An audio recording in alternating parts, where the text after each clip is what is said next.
Hi, this is Hannah, and I'm going to be presenting my case study on a patient that had multiple lumbar disc herniations.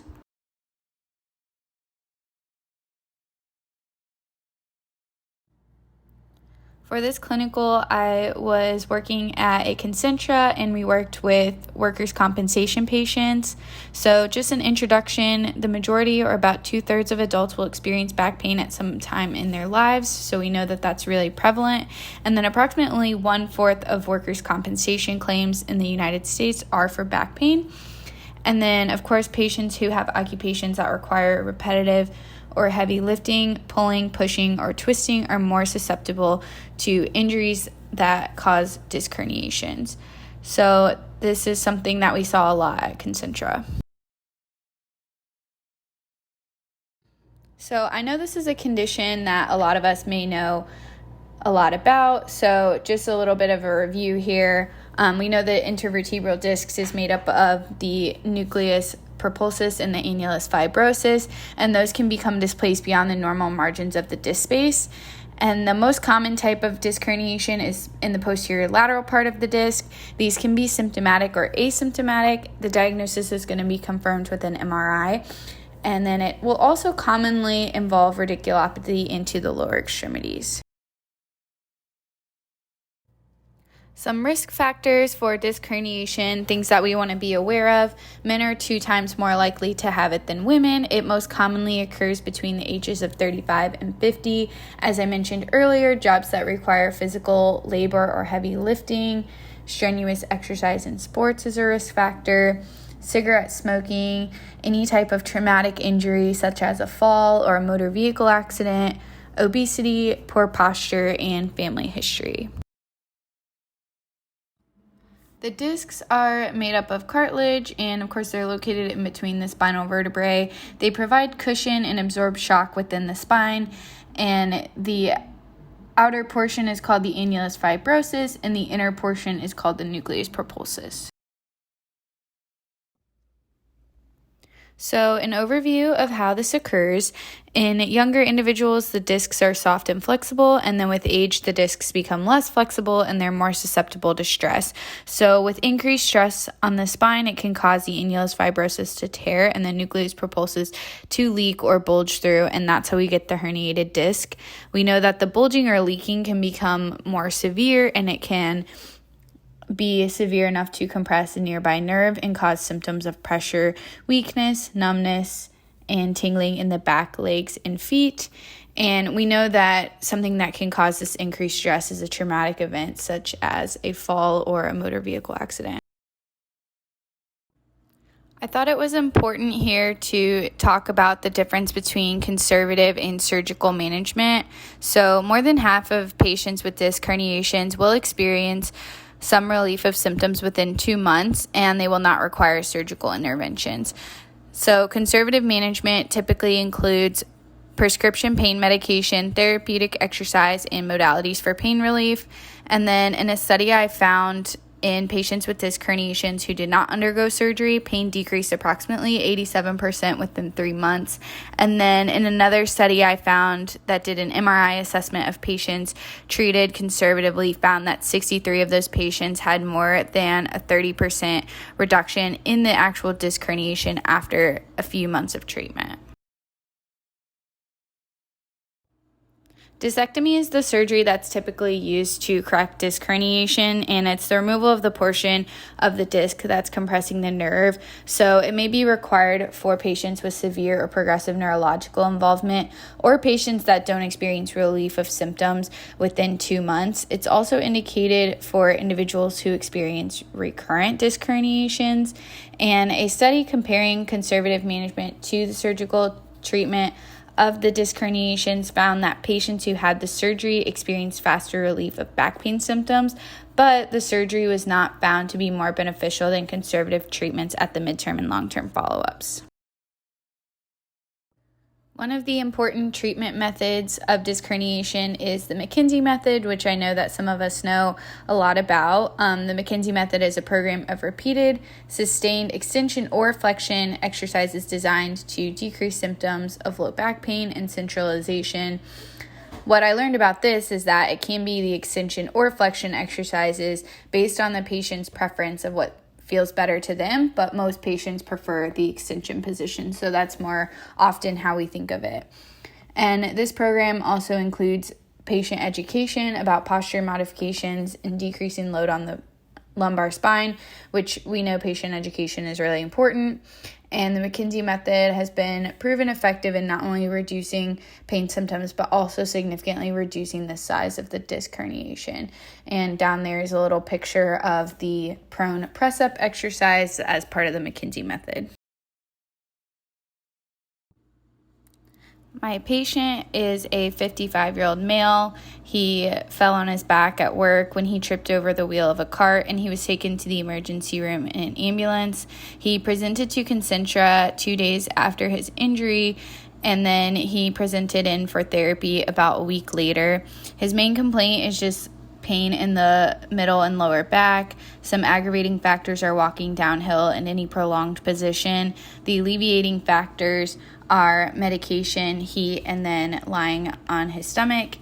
And he denies any radiation of pain into the lower extremities, which is a unique factor about this case.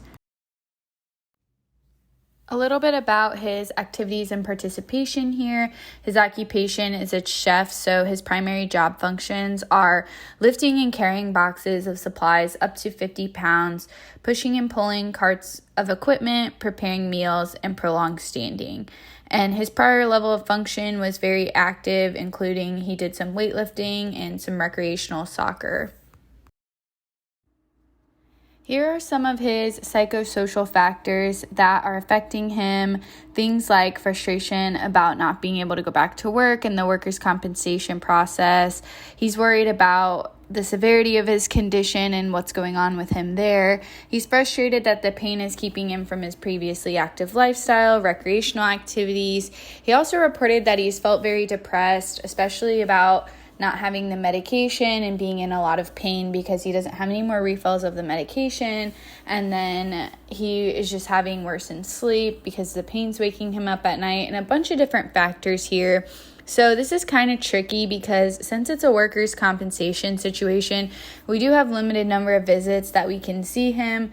But we do want to be aware that these are some red flags for chronic pain, and especially with low back pain, we know that can turn into chronic pain pretty easily. So this is where education becomes really important because we want to help him understand his condition and the recovery process and make him feel a little bit better about what's going on. More about the patient here. He did not have any relevant past medical, surgical, or family history. He was never a smoker and doesn't use alcohol. These are the medications that he's on. He's on an anti-inflammatory and a muscle relaxant. And there's some side effects there that we need to look out for in this setting. And then he's also just using a muscle rub for pain relief. So with that, we just want to look at it and make sure there's no rashes or anything on the skin. For the review of systems, there was nothing significant here besides, of course, the musculoskeletal. He has the low back pain and the limited range of motion and strength, as I'm going to talk about on the next slide. During my lumbar exam, these are some of the significant findings that I noted. He had increased muscle tone and tenderness in the lumbar paraspinals. I'll let you kind of read through the range of motion and strength values. And then one of the things that I wanted to note here was that the straight leg raised dural tension test was negative. With the disc herniation, we would expect it to be positive, but I think one of the reasons here why it could have been negative is because he did not have the radiculopathy in the lower extremity. And then, of course, the test only has about a 91% sensitivity rate, so there's always room for error there. These are my patient's MRI results. As you can see, the main findings are that he has an anterior disc herniation at L3, L4, and a left posterior lateral disc herniation at L4, L5. I wanted to point out that he does have other findings of anterior and posterior lateral disc bulges at other levels as noted on there. The difference between the disc bulge and the disc herniation is that a bulge has the annulus fibrosus intact, and a disc herniation will have the entire annulus fibrosus torn, and the nucleus propulsus will start leaking out. For this case, it was already confirmed that the patient had disc herniations since we had the MRI report before we did the physical therapy evaluation. But just some other differential diagnosis that we want to be aware of is spinal stenosis, which is the narrowing of either the central spinal canal, the area under the facets, or in the neural foramina, and it causes compression of a spinal nerve root. And this does affect patients of a similar age as my patient, but it will typically occur more as a result of an age-related degeneration, so more of a gradual onset and not as a single trauma as we had in this case. And then, of course, this was already ruled out with imaging, and then it would also probably be more likely to see symptoms of radiculopathy, such as numbness and tingling into the legs and feet, which in this particular condition, my patient did not have, even though that is a common symptom of a disc herniation. For this patient's prognosis, as I mentioned in an earlier slide, the majority of patients will recover with conservative treatment within 2 months. Surgery may be considered if his symptoms do worsen. However, it's unlikely that this patient will have surgery just because since he has had some improvement of the impairments with therapy, that shows that he's benefiting from the therapy, and he'll likely continue to progress at home with the home exercise program. Since he does not have any neurological involvement, surgery will likely not be indicated, and also since this is a workman's compensation case, he will probably not be referred for surgery, or it will probably not be covered since it's not really indicated in this case. Although he probably won't be referred for surgery, he may be approved for more visits for therapy since therapy has been helping him. Here are the goals that I made for him. The impairment goals, we wanted lumbar flexion and side bending to be within normal limits without pain, and then we wanted hip flexion strength to be 5 out of 5 bilaterally. We don't really necessarily do long-term goals at Concentra because they have such a limited number of visits, but we do want them to have goals for whatever they need to be able to do to return to work. So for him, this was to be able to lift 50 pounds and to be able to push/pull 50 pounds. For the intervention progression for this patient, we would of course first start with patient education on the evaluation results, the diagnosis, the prognosis, and the plan of care. Then in the first session, we started with the McKenzie exercises. We did the prone on elbows and the prone press up, and we also did some prone leg raises, and we found that he really benefited from the prone position. And then in the sessions following, we would warm up each session with the bike or the treadmill. We would do the Swiss ball rollouts for stretching. We also did some low lumbar stretches with the hot pack. Usually at the end of the session, we would do low trunk rotation and supine knee to chest. Then later on, as the sessions progressed, we did patient education on the biomechanics of the proper lifting techniques. Since he's required to lift about 50 pounds for work, it was really important to do some functional training with doing some box lifts, some oblique twists to get back to that twisting motion. We did low rows pushing and pulling up to 40 pounds. We also just did some tricep push downs to improve the pushing and pulling, also up to 40 pounds. We introduced some core stabilization exercises, and then he also enjoyed it later on in the sessions to do the wall squats with the Swiss ball, and so this kind of shows that he was progressing into the more flexion dominant exercises. And then for his home exercise program, he was told at his discharge to just continue with the supine and prone stretches and use the heating pad as needed.